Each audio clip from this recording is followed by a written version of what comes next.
Halo, selamat malam pemirsa, selamat datang di iNewsroom bersama saya Anisha Dasuki. Kami akan membahas berita utama secara mendalam, komprehensif dan tentunya eksklusif. Sebagai pembuka iNewsroom kali ini kami memiliki informasi tim gabungan mengevakuasi badan pesawat latih yang jatuh di Taman Sunburst BSD Tangerang Selatan. Evakuasi menurunkan alat berat. Tim gabungan dari Basarnas, TNI Polri, dan KNKT mengevakuasi badan pesawat yang jatuh pada Minggu siang di Taman Sunburst BSD Tangerang Selatan, Banten.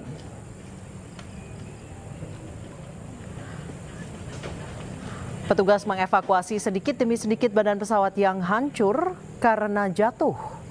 Petugas juga memisahkan bagian dari pesawat untuk kepentingan penyelidikan.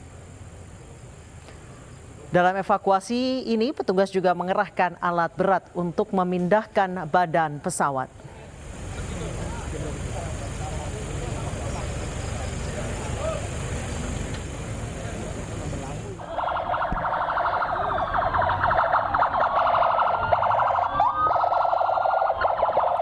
Tiga jenazah korban pesawat jatuh yang berhasil dievakuasi dibawa dari BSD Tangerang Selatan ke Rumah Sakit Polri Jakarta Timur menggunakan ambulans pada Minggu sore.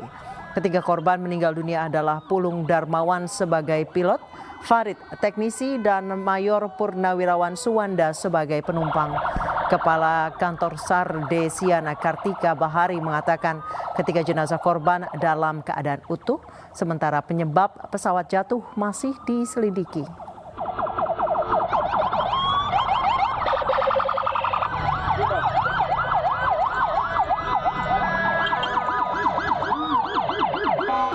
Ya, ketiga korban sudah berhasil kita evakuasi.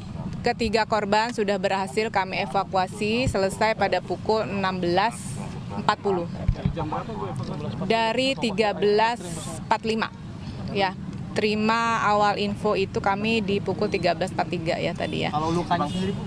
Luka atau kondisi korban kami lihat dalam keadaan Mac Delta ketiganya dan langsung dibawa ke Rumah Sakit Polri Kramat Jati untuk proses identifikasi selanjutnya oleh DVI. Namun untuk kondisi tubuh ini masih utuh begitu, Bu? Ya, kondisi tubuh utuh ketiga-tiganya. Makanya kami terjebak di dalam pesawat berapa orang? Ya, untuk yang di dalam pesawat ada dua, yang satu di luar. Jadi yang agak sulit ini yang di dalam pesawat karena perlu kehati-hatian karena supaya tidak utuh lah istilahnya ya. Kendalanya gimana, Bu? Terjepit kah atau seperti apa? Kendalanya ya karena crash ya, jadi dia terjepit. Kita perlu hati-hati untuk menarik keluar supaya tidak ada. Berapa lama tadi, Bu? Kurang lebih proses evakuasi? Dari yang pertama, yang kedua terakhir ini 15 menit. Bu, sistem untuk evakuasi tadi menggunakan apa, Bu? Tadi alat ekstrikasi. Namanya alat ekstrikasi itu Bu, untuk KNKT Bu, sendiri sudah dugaan sementara ini jatuh karena apa, Bu? yang mana dulu nih? Gimana? Yang pesawat. Dugaan jatuh sementara apa nih? Kami dari KNKT? belum bisa menjawab ya. Kalau melihat cuaca pada saat kejadian itu hujan lebat. Gitu.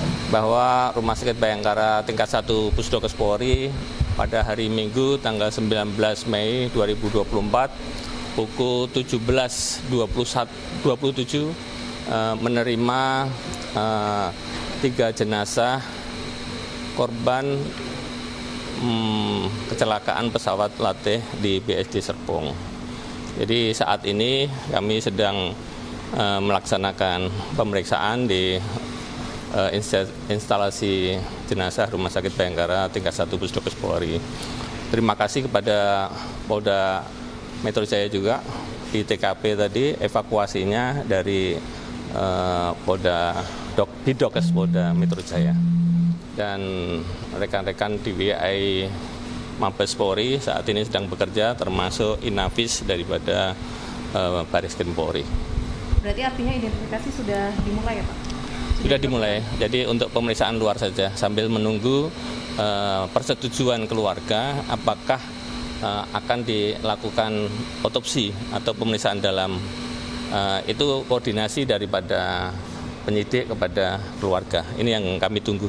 Berarti nunggu pihak keluarga ya, Pak ya? Untuk dilakukan persetujuan? Ikuti pihak keluarga juga? Oh enggak. Oh enggak ya? Jadi keluarga, kemudian rekan-rekan daripada korban ini, silahkan kita membuka posko DVI yang saat ini di Rumah Sakit Bayangkara ini ada posko antemortem dan posko postmortem.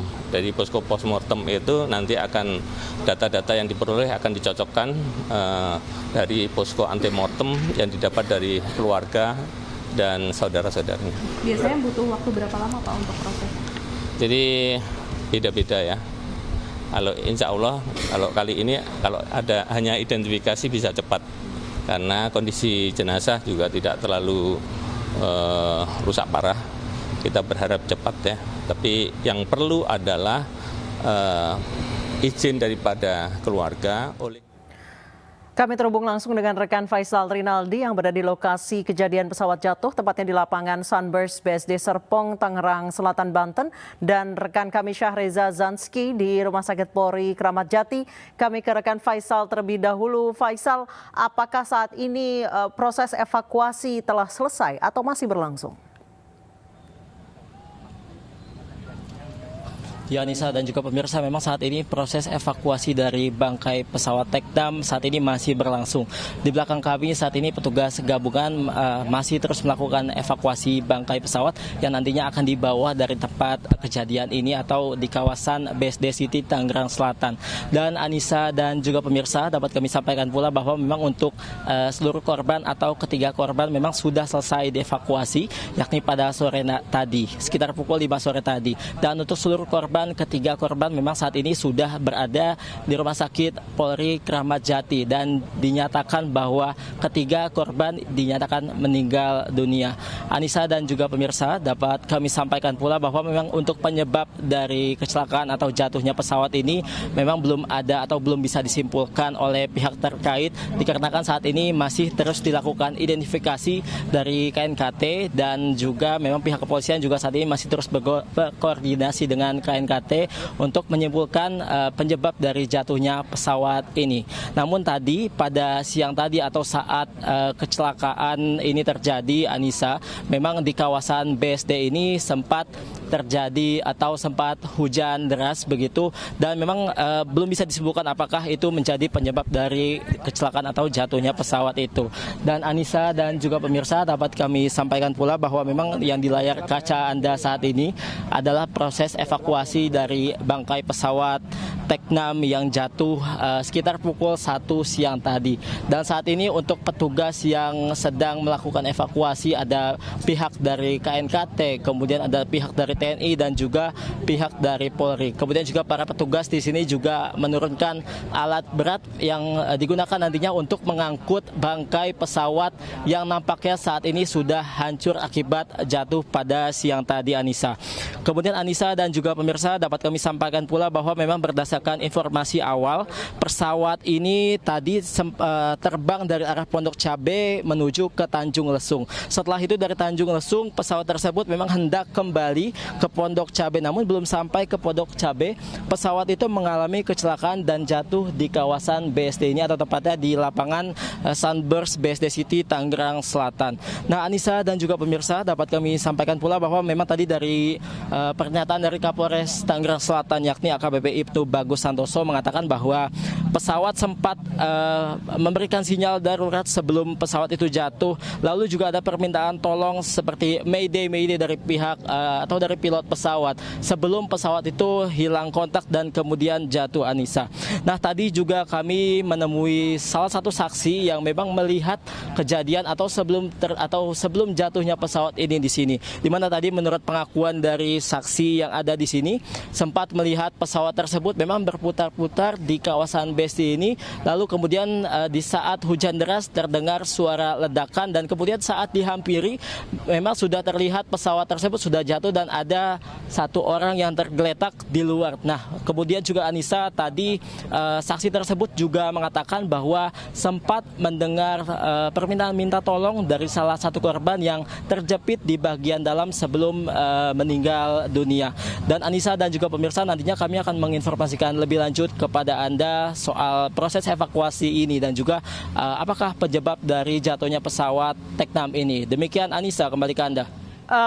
Baik, Faisal, tadi Anda mengatakan bahwa ada satu korban yang ditemukan tergeletak berada di luar pesawat. Itu dapat dipastikan apakah itu salah satu dari 3 penumpang atau itu adalah bagian dari penumpang atau warga yang ada di bawah? Karena seperti kita tahu bahwa Taman Sunburst ini cukup ramai. Ya, Nisa, memang untuk korban yang tadi tergeletak di bagian luar sudah dikonfirmasi bahwa itu adalah salah satu korban, yakni pilot dari pesawat Teknam P2006T yang saat kejadian diduga memang terlempar dari dalam pesawat. Dan saat ini untuk korban tersebut memang seluruh korban bahkan sudah dinyatakan meninggal dunia dan saat ini sudah atau tengah berada di Rumah Sakit Polri Kramat Jati untuk dilakukan identifikasi lebih lanjut. Anissa. Baik, terima kasih Faisal Trinaldi atas laporannya. Kami ke Rumah Sakit Polri Kramat Jati, sudah ada Syahreza Zanski di sana. Syahreza, apakah ketiga jenazah sudah tiba di Rumah Sakit Polri?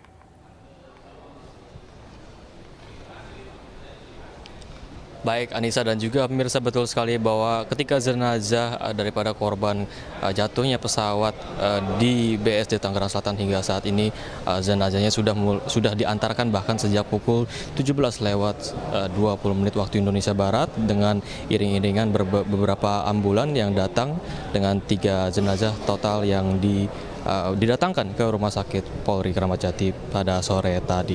Dan berbicara mengenai situasi terkini di rumah sakit tempat saya melaporkan saat ini, memang kami belum melihat adanya tanda-tanda kedatangan daripada kerabat maupun keluarga korban, mengingat jenazah korban ini masih melakukan identifikasi oleh pihak RS Polri Kramat Jati. Namun kami juga melihat beberapa komunitas Indonesia Flying Club yang mulai berdatangan, begitu mengingat mereka adalah kerabat daripada korban tewas yang dinyatakan tengah diidentifikasi sekarang. Namun dari tadi kami mendengar beberapa keterangan dari pihak RS Polri Kramat Jati bahwasanya saat ini tengah dilakukan identifikasi awal secara luar begitu, namun tidak bisa dilakukan otopsi mengingat pihak RS Polri Kramat Jati perlu untuk menerima persetujuan daripada pihak korban yang hingga saat ini belum terlihat datang di RS Polri Kramat Jati. Namun jika berbicara mengenai penyebab kecelakaan juga tadi tidak sedikit disinggung soal mengenai penyebab, namun pihak RS Polri Kramat Jati juga menegaskan bahwa ini adalah ranah daripada pihak KNKT untuk mengusut dugaan daripada kecelakaan pesawat jatuh yang terjadi di BSD Tangerang Selatan. Dan untuk diketahui juga Anissa dan juga pemirsa bahwasanya untuk identitas yang sejauh ini kami terima adalah korban ketiga yang tewas itu adalah Pulung Darmawan dan juga ada juga Mayor Suwanda dan juga engineer bernama Farid yang ketiganya dinyatakan meninggal dunia dalam kecelakaan ataupun pesawat jatuh di BSD Tangerang Selatan. Sementara itu Anissa. Baik, Syahreza, tadi Anda mengatakan bahwa keluarga sudah berdatangan. Apakah akan mencocokkan data postmortem dengan antemortem untuk memastikan lagi identitas ketiga korban?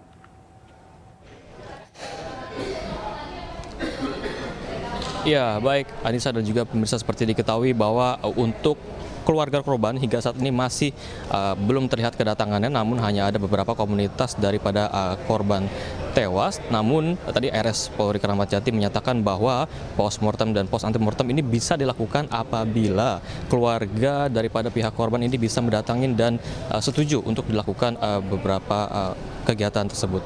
Sementara itu Anissa. Terima kasih rekan Syahreza melaporkan langsung dari Rumah Sakit Polri Kramat Jati, dan sebelumnya ada Faisal Rinaldi melaporkan langsung dari BSD Tangerang Selatan, Banten. Terima kasih rekan-rekan, selamat bertugas kembali. Pemirsa, Kapolres Tangerang Selatan AKBP Ibnu Bagus Santoso mengatakan pesawat terbang dari Tanjung Lesung menuju Bandara Pondok Cabe. Sebelum jatuh, pesawat sempat hilang kontak pada pukul 13:43 waktu Indonesia Barat. Jadi kita menyampaikan kronologi singkat, telah terjadi kecelakaan pesawat Indonesia Flying Club yang dari Pondok Cabe mengalami kecelakaan di wilayah BSD Serpong ini pada pukul 14.00 WIB. Ya, untuk kita sampaikan bahwa korban yang meninggal dunia ada 3 orang. Ya, dari pilot, kopilot, termasuk engineer-nya. Ya, sekarang 3 jenazah tersebut dibawa ke Rumah Sakit Keramat Jati Polri untuk melaksanakan identifikasi. Untuk sekarang kita serahkan kepada KNKT untuk melaksanakan identifikasi tentang kejadian kecelakaan tersebut. Pak, jumlah korban apakah hanya 3, Pak? Jenisnya apa, Pak? Ya, Jumlah korban apakah hanya 3 orang? Tujuan, Pak? jadi Kemana, Pak? jumlah korban 3 orang yang ada di dalam pesawat tersebut. 3 orang. Pak, dugaan kecelakaan ini apa, Pak? Ya baik, masih dalam proses pendidikan dari KNKT. Nanti akan disampaikan juga. Pemirsa, lalu apa penyebab pesawat jenis Teknam P2006T bernomor PKIFP milik Indonesia Flying Club kecelakaan? Untuk membahasnya kami sudah terhubung dengan Capi Hakim, Ketua Pusat Studi Air Power Indonesia. Selamat malam Pak Capi. Selamat malam, salam sehat. Sehat selalu Pak. Pak Capi, sejauh ini bagaimana cara untuk mengetahui penyebab pasti kecelakaan? Ya, jadi saya berikan gambaran umum terlebih dahulu ya, bahwa penerbangan sipil di Indonesia itu berada di bawah pengelolaan National Aviation Authority, Otoritas Penerbangan Nasional, dalam hal ini Kementerian Perhubungan, yaitu Direktorat Jenderal Perhubungan Udara. Kalau terjadi kecelakaan, maka yang berwenang, yang mempunyai otorisasi untuk menyelidiki itu adalah KNKT, Komite Nasional Keselamatan Transportasi. Sehingga kalau kita ingin mengetahui apa penyebab pasti dari kecelakaan penerbangan sipil di Indonesia, maka sumber yang layak dipercaya adalah KNKT. Dan KNKT tidak bisa memberikan dalam 1-2 hari menyimpulkan penyebab kecelakaan yang pasti, tidak mungkin. Karena dia membutuhkan mengumpulkan terlebih dahulu data-data dan fakta yang ada, baru kemudian mereka bisa sampai kepada kesimpulan setelah didiskusikan pada para ekspertis, para ahli yang berkaitan dengan penerbangan. Jadi itu dulu harus bisa dimengerti. Nah, saya bukan pengamat ya, saya praktisi dan analis penerbangan. Jadi kalau saya memberikan penjelasan, maka itu adalah analisis yang sifatnya boleh dibilang dalam tanda petik spekulatif, tetapi dengan background knowledge yang saya miliki. Jadi kalau ditanyakan kepada saya sekarang ini, apa sih penyebabnya? Nah, dari data-data sementara yang ada, yang bisa saya pelajari, maka penyebabnya adalah pesawat ini menghadapi kerusakan mesin, ya, engine failure. Kenapa saya bisa mengatakan itu? Karena ada berita bahwa pilot telah memberikan sinyal Mayday, Pak. Ya, distress signal namanya. Nah, itu menyebutkan, itu merefleksikan bahwa pesawat atau pilot berhadapan dengan situasi emergensi yang darurat sifatnya. Jadi dia mengatakan Mayday. Pesawat dengan sejenis pesawat yang kecelakaan itu, emergensi yang serius, emergensi yang sampai klasifikasi Mayday, itu biasanya adalah engine failure.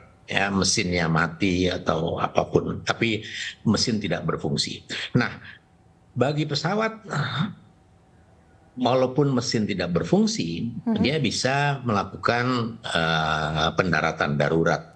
Tetapi sudut meluncurnya itu menjadi sangat curam, sangat sempit. Nah, disinilah tantangannya. Ya, jadi kalau melihat letak kejadian, maka dia sebenarnya sudah mengarahkan pesawatnya ke daerah yang terbuka sehingga dia bisa landing, melaksanakan emergency landing. Iya, berarti memang sudah ditargetkan ya Pak taman ini ya Pak untuk menjadi emergency landing. Iya, kalau itu pasti ya, dalam tanda petik bisa dipastikan bahwa dia dengan keadaan distress, dia dengan keadaan tidak punya mesin, dia harus bisa mengarahkan pesawat ke daerah terbuka yang bisa dilakukan pendaratan darurat.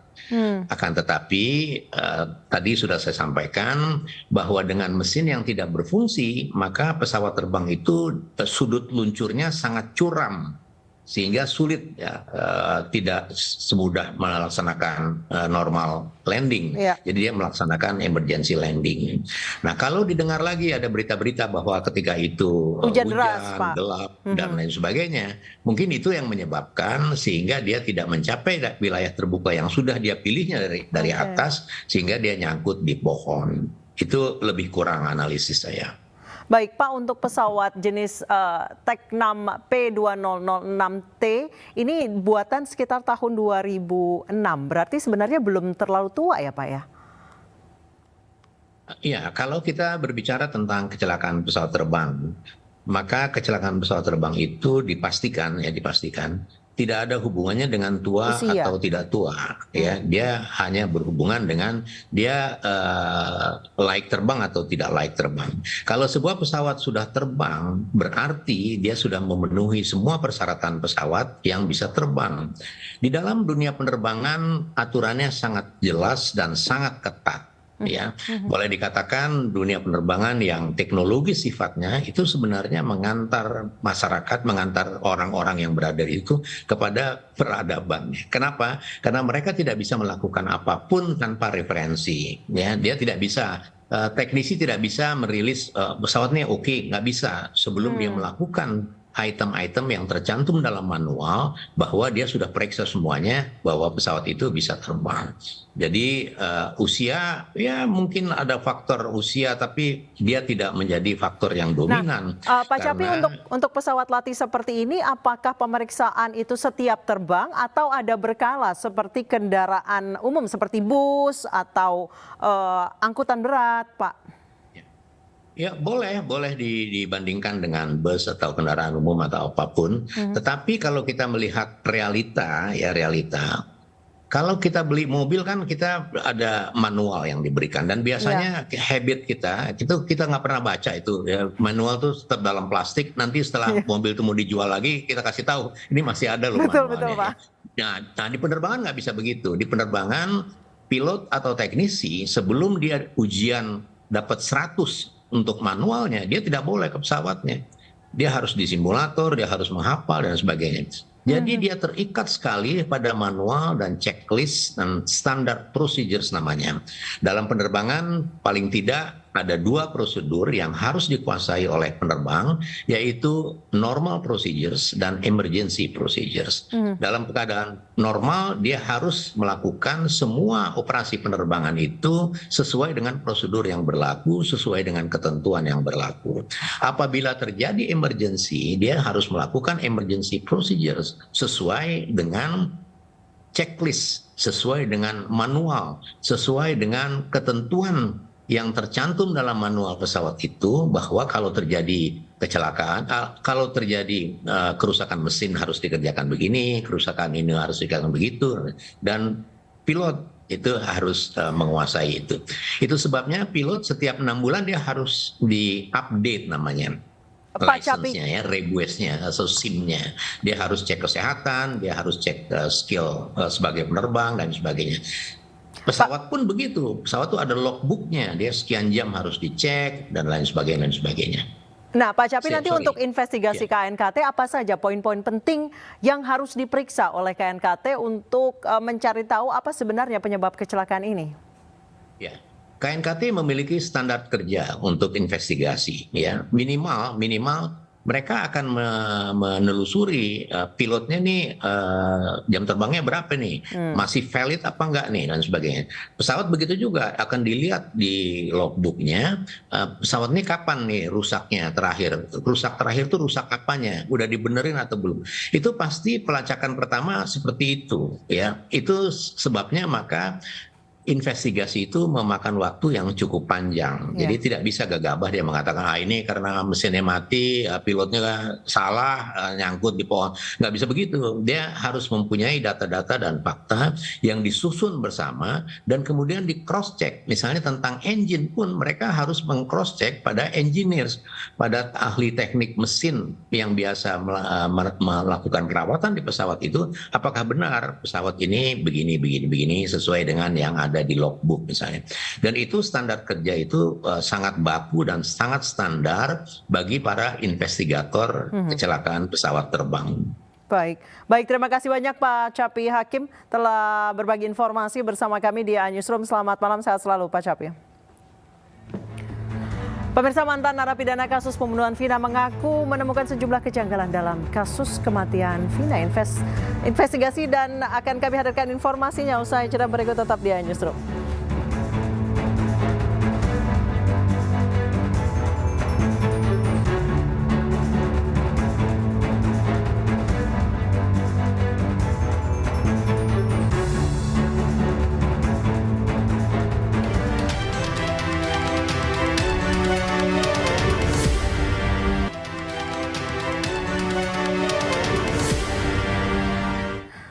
Terima kasih Anda masih bersama kami di Newsroom. Pemirsa, Polda Jawa Barat merilis 3 DPO kasus pembunuhan Vina dan Eki. Ketiga DPO tersebut ditulis bertempat tinggal di Desa Banjarwangunan di Kabupaten Cirebon, Jawa Barat.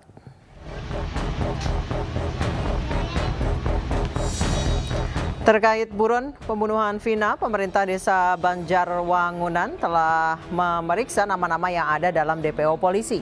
Dari pemeriksaan ditemukan nama Andi sebanyak 15 orang, Dani 9 orang, sementara Peggy tidak ada. Dari nama-nama yang sudah diperiksa, pemerintah desa tidak ditemukan kesesuaian ciri seperti yang tertera dalam DPO.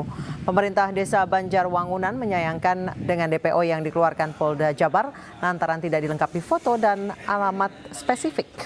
15 itu nggak ada yang dicantumkan Polda, kan itu kan ada 3 nama. Saka Tatal, salah satu terpidana kasus pembunuhan Eki dan Vina, mengaku saat kejadian sedang berada di rumah. Saka juga menyebut bahwa dirinya langsung ditangkap tanpa penjelasan apapun, padahal Saka tidak mengenal keduanya. Saka juga mengaku tidak pernah terlibat dengan geng motor. Saya sebelum ketangkap saya disuruh sama paman isi bensin, sama adiknya paman juga. Habis ngisi bensin saya mau nganterin motornya paman itu. Pas baru nyampe mau nganterin motor udah ada polisi.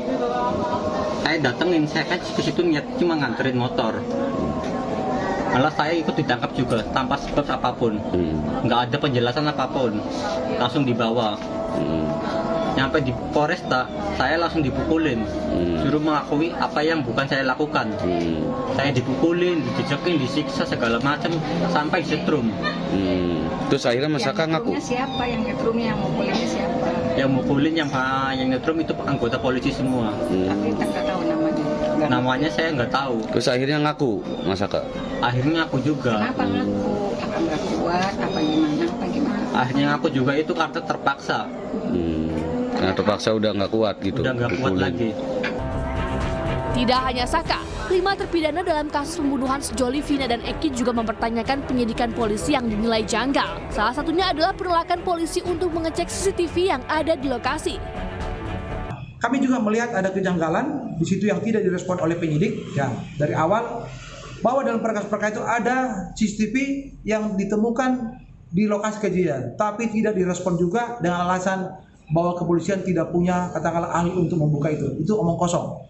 Selanjutnya dari hasil bedah mayat yang dilakukan oleh dokter forensik juga ada referensi yang harus ditindaklanjutin terhadap sperma yang ditemukan di tubuh daripada korban, ya khususnya di bagian kemaluan.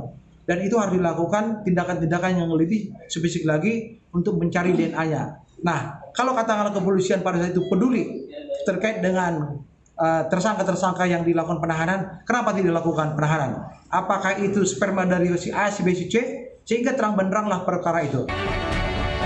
Selain kejanggalan tersebut, perbedaan juga terjadi saat rekonstruksi yang dilakukan di sekitar lokasi kejadian. Para terpidana ini mengaku bahwa posisi mereka jauh dari lokasi saat kejadian. Mereka ditangkap saat sedang berkumpul tanpa kejelasan lebih lanjut. Dari Cirebon, Jawa Barat, To Iskandar, iNews melaporkan. 8 tahun berlalu, keberadaan 3 pelaku pembunuhan Vina di Cirebon, Jawa Barat masih misteri. Lalu apa penyebab lambatnya kasus tersebut? Kita sudah terhubung dengan Beni Mamoto, Ketua Harian Komisi Kepolisian Nasional. Selamat malam Pak Beni. Selamat malam. Baik, Pak Beni, biasanya apa sih yang menyebabkan pencarian DPO? Apalagi ini adalah orang sipil yang mungkin tidak memiliki kemampuan untuk menyamar ataupun berkamuflase. Apa penyebabnya? Tidak seriuskah mencarinya? Pertama ingin saya sampaikan bahwa setelah ributnya masalah ini, kami juga mencoba membaca putusan pengadilan ya, baik di tingkat banding maupun kasasi. Memang ada beberapa hal yang menurut kami ada kelemahan penyidikan, penanganan TKP, kemudian pemeriksaan secara saintifik, crime investigation juga tidak maksimal dilakukan. Sebagai contoh, ditemukan sperma tetapi tidak diperiksa DNA-nya, kemudian CCTV dan sebagainya. Inilah kelemahan-kelemahan yang menyebabkan kasus ini dalam pembuktiannya tidak optimal. Nah, pertanyaan saya, anehnya kenapa diputus? Kemudian yang kedua, tentunya pihak pengacara ada upaya hukumnya untuk pra-peradilan dan sebagainya. Nah, ini kami belum cek apakah dulu pernah dilakukan. Nah, dalam konteks DPO, pengalaman kami sebagai penyidik, ketika kami tidak mendapati foto dari tersangka, maka kami mencoba untuk membuat sketsa berdasarkan keterangan saksi-saksi.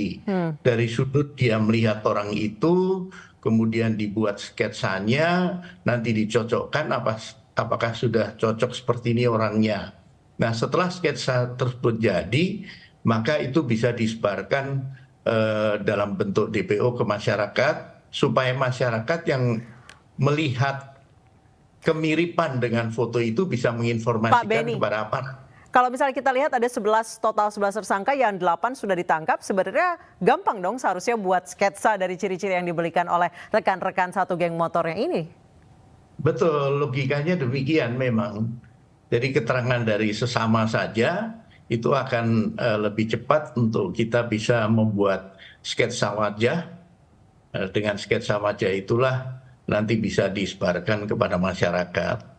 Nah, memang ini perlu dievaluasi, kami lihat cukup berat untuk jajaran Krim Polda Jabar sekarang ini, dengan di backup oleh Barreskrim Polri. Berat sekali karena apa? Kami melihat ini perlu penelusuran ulang. Perlu penelusuran ulang dari penanganan awal, siapa yang menangani, diserahkan ke siapa dan sebagainya, dan upaya yang dilakukan. Termasuk bagaimana untuk bisa menjawab pertanyaan dari publik maupun pertanyaan dari pengacara. Seperti yang disampaikan dalam kutipan tadi. Baik. Pak Beni, menurut informasi bahwa sebenarnya di situ ada CCTV, tapi polisi menolak untuk membuka. Alasannya lebih tidak masuk akal lagi. Katanya tidak memiliki orang yang berkompeten untuk membuka CCTV. Apakah di sekelas Polres tidak ada orang yang bisa demikian, Pak? Tim untuk ahli IT, ahli forensik, digital forensik itu lengkap ada. Kalau mau tinggal meminta saja, entah ke Puslapfor, entah itu ke di Mabes ya, maupun di Polda, itu ada ahlinya. Dan itu hal yang biasa lah dilakukan. Tapi kalau memang benar terjadi demikian, tentunya penyidik yang menangani perlu mendapatkan sanksi ya, karena fatal sekali. Dampak dari tidak dilakukannya proses itu sangat fatal dalam penyidikan kasus ini. Baik, kami juga mendapatkan informasi dari salah satu tersangka atau terpidana yang saat ini sudah bebas, bahwa dia mengaku sebenarnya tidak kenal oleh pelaku dan korban. Dia ketika itu masih di bawah umur dan menerima penyiksaan dari polisi hingga akhirnya terpaksa mengaku. Ya, jadi hal ini tentunya kalau memang terjadi, pihak pengacara bisa mengadukan ke Propam, dan menurut informasi sudah diadukan juga. Kemudian juga kalau salah tangkap dengan bukti yang minim, itu bisa lakukan pra-peradilan untuk menguji sah tidaknya penetapan tersangka maupun penangkapan yang bersangkutan. Nah, ini kami belum cek apakah dulu dilakukan pengujian lewat pra-peradilan.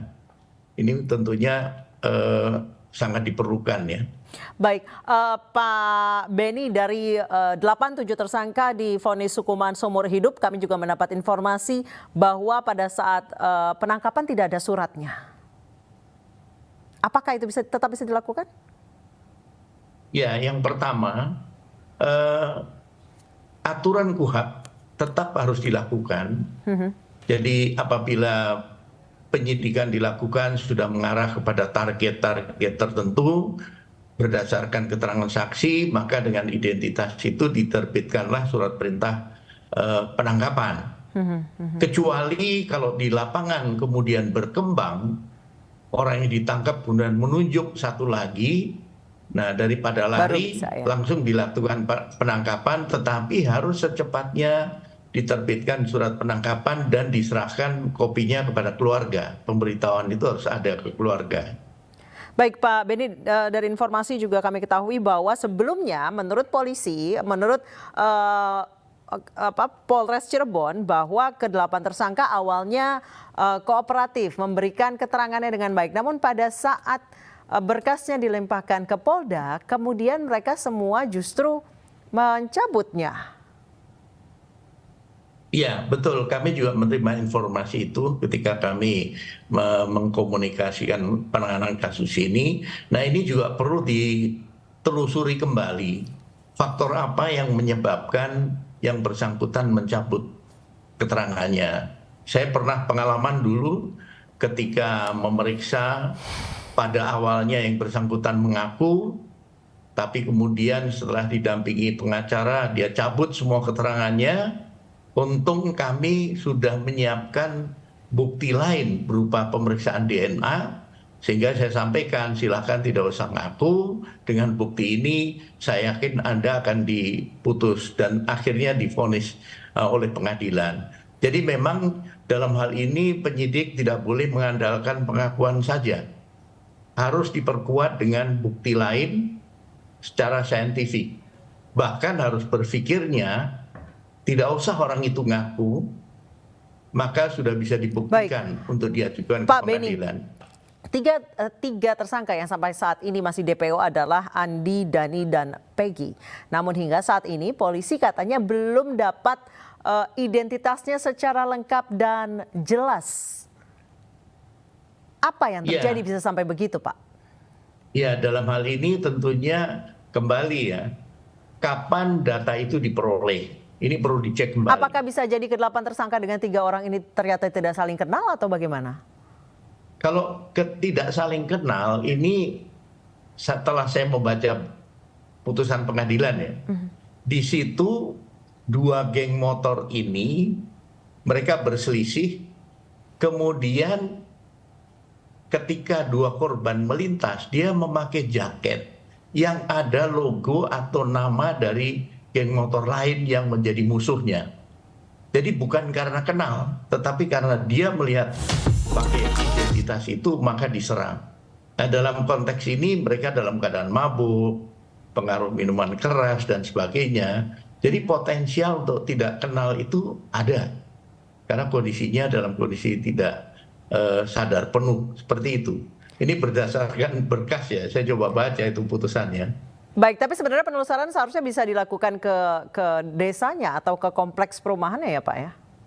Betul, jadi untuk melacak ini setelah dapat informasi tentang identitas, makanya saya katakan perlu ditindaklanjuti juga dengan sketsa wajah ya, supaya nanti pihak desa juga bisa membantu mengidentifikasi. Nama boleh sama, ada 15 nama, tetapi dengan sketsa ini yang mirip yang ini, seperti itu.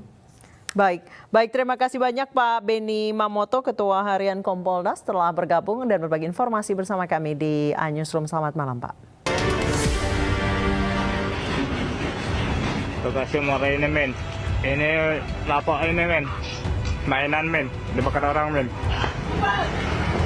Video amatir merekam peristiwa kebakaran yang terjadi di Taman Adipura Muara Enim Minggu dini hari. Kebakaran melanda 3 lapak wahana permainan anak-anak, di antaranya mobil listrik mainan, tempat melukis anak, dan playground sentral mandi bola.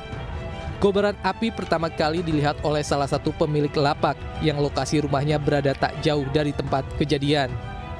Pihak kepolisian telah mengumpulkan barang bukti dan melakukan olah TKP, namun belum bisa menyimpulkan penyebab kebakaran karena masih menunggu hasil penyelidikan.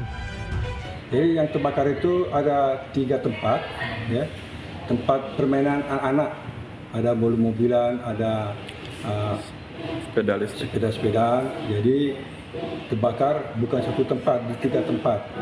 Sedangkan mengalami kerugian lebih kurang 10 juta. Dari letak titik kebakaran yang berjumlah 3 lokasi dengan jarak yang berjauhan, pemilik menduga kebakaran disengaja oleh oknum tak bertanggung jawab. Dari Muara Enim, Sumatera Selatan, Edwin Sah Satria, iNews melaporkan. Emosi karena lapak dagangannya akan ditertibkan, seorang perempuan di Makassar, Sulawesi Selatan menampar seorang polisi dan viral di media sosial. Polisi kemudian melaporkan peristiwa itu dengan jerat dugaan penganiayaan ringan. Kenapa? Siapa? Kamu apa di sini? Seorang perempuan di Makassar, Sulawesi Selatan mengamuk saat diberikan surat pengosongan lapak dari pemerintah daerah setempat. Perempuan ini bahkan menampar seorang anggota polisi dan viral di media sosial. Polisi yang bertugas sebagai Babin Kamtibmas ini tidak melawan dan tetap berupaya menenangkan perempuan ini. Rencananya lokasi ini akan dijadikan ruang terbuka hijau sehingga bangunan yang menempel di pagar tembok PT Pertamina akan ditertibkan. Sementara itu, polisi yang ditampar melaporkan peristiwa ini ke Polres Pelabuhan Makassar. Namun pada saat datang ke lapangan, warga setempat tidak setuju bila mana hal tersebut direlokasi. Sehingga pada saat Babin Kamtibmas memberikan keterangan tersebut, masyarakat merasa terganggu dengan aktivitasnya, sehingga ibu-ibu tersebut dengan spontan meneriaki Babin Kamtibmas dan melakukan penganiayaan ringan. Polisi kini melakukan pendekatan kepada warga secara lebih personal dan intensif untuk mencegah kesalahpahaman warga sehingga peristiwa serupa tidak terulang. Dari Makassar, Sulawesi Selatan, Leo Muhammad Nur, iNews melaporkan. Aktivitas jemaah calon haji Indonesia di Madinah bukan cuma beribadah di Masjid Nabawi. Banyak jemaah calon haji Indonesia memborong oleh-oleh dalam jumlah besar meski ada pembatasan bagasi di pesawat. Para jemaah calon haji dapat menggunakan jasa ekspedisi sebagai alternatif.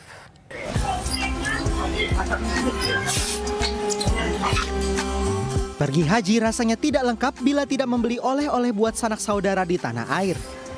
Dengan terbatasnya bagasi jemaah, mengirim barang bawaan menggunakan kargo bisa menjadi alternatif. Di Arab Saudi terdapat banyak jasa ekspedisi pengiriman barang dengan harga yang bersaing. Salah satunya Nusantara Transcargo. Dengan biaya 35 rial, paket kiriman sudah bisa sampai di lokasi hanya dalam 2 minggu. Paket kiriman pun bisa dijemput di lokasi. Tidak hanya menawarkan jasa pengiriman via udara, Nusantara Cargo juga menyediakan paket pengiriman via laut dengan biaya 10 rial per kilogram yang biasanya tiba di lokasi sekitar 2 hingga 3 bulan.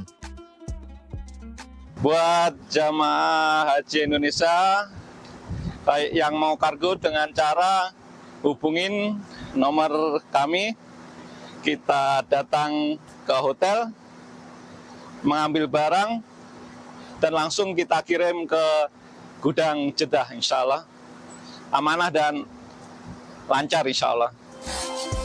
Adapun syarat untuk pengiriman kargo minimal 20 kg. Barang akan dijemput langsung dari hotel atau rumah pengirim, sementara urusan bea cukai sudah menjadi tanggung jawab pihak ekspedisi. Saat ini Nusantara Transcargo hanya melayani pengiriman dari Arab Saudi ke Pulau Jawa. Dari Madinah, Arab Saudi, Suhud Nur Fadli, iNews melaporkan. Pemirsa, aktivitas jemaah calon haji Indonesia di Madinah bukan cuma beribadah di Masjid Nabawi. Dan kita ke informasi selanjutnya, pemberangkatan jemaah calon haji asal Lombok Tengah Kloter 05 sempat mengalami hambatan. Hal itu terjadi ketika seorang calon jemaah tiba-tiba meminta pulang dan ingin bertemu keluarganya. Ya, duduk aja Ibu.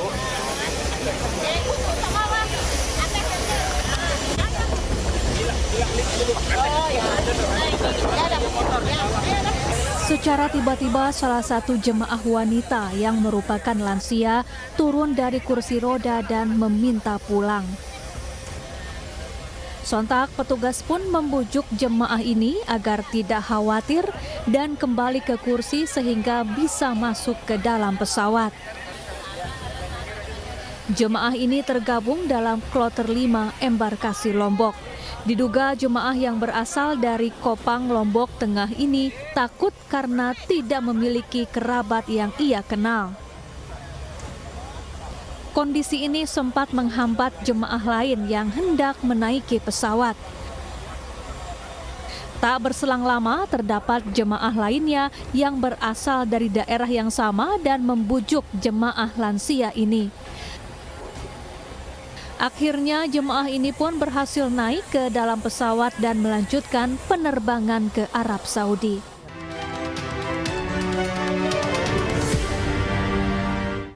Pemirsa, Menko Bidang Kemaritiman dan Investasi Luhut Binsar Panjaitan menyambut kehadiran pendiri SpaceX Elon Musk di Bali. Luhut menjemput langsung Elon Musk di bandara pagi tadi. Kedatangan Elon Musk di Bandara I Gusti Ngurah Rai disambut Menko Marves Luhut Binsar Panjaitan. Sebelumnya Luhut memastikan Elon Musk akan ikut meluncurkan Starlink atau layanan internet berbasis satelit di Bali hari ini. Selain itu, Elon juga diagendakan bertemu Presiden Joko Widodo pada pembukaan World Water Forum ke-10 di Bali.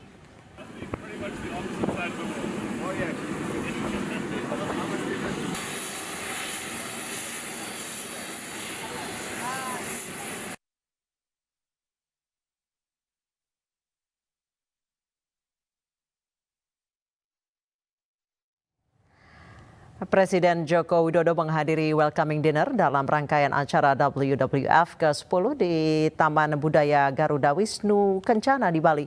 Selain dihadiri para menteri, acara juga dimeriahkan oleh sejumlah artis.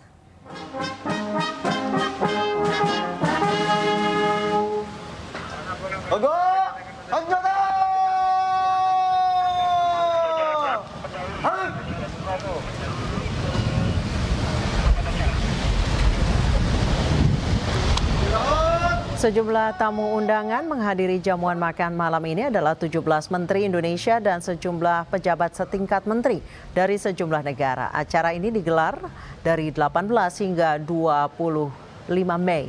WWF merupakan forum internasional membahas pengelolaan sumber daya air.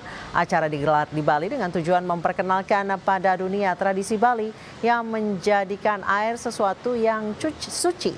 Untuk seremoni pembukaan WWF akan digelar pada Senin pagi di Bali International Convention Center.